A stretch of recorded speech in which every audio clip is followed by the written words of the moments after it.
welcome back to my channel. Today I want to show you how I make fresh passion fruit. The ones we have in Haiti is usually yellow on the outside, but the ones here in the States, they're about this color here, a little purplish when it's ripe, but the inside is exactly the same as the one back in Haiti. Okay, I'm going to show you how I make it. What you want to do is go ahead and cut it open. Oops, this is what it looks like. And the difference between the one in Haiti, the one in Haiti has like a, I would say, sourly like taste, but this one here is sweet. Okay, so what you want to do is go ahead, take out all of this, the seeds, and you drop it in like this. You must have like a strainer. Okay, once you have all your passion fruit in, you can add some sugar, but I'm not going to use sugar. I'm using agave, and I'm just going to add just a little bit. Remember I said that this one is sweet, so you don't want to add too much sugar, okay?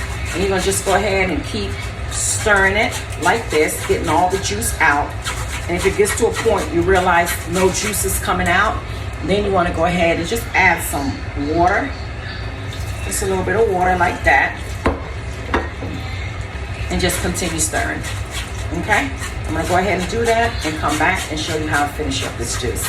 Alright, once you're done, you can go ahead and add a lime or some lemon.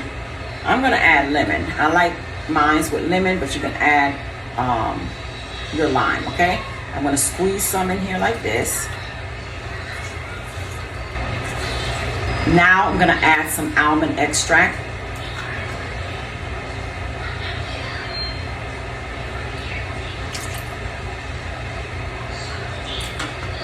That should be good.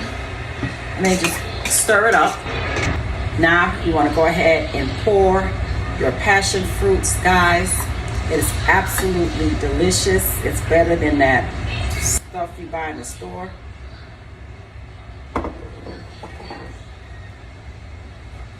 Enjoy.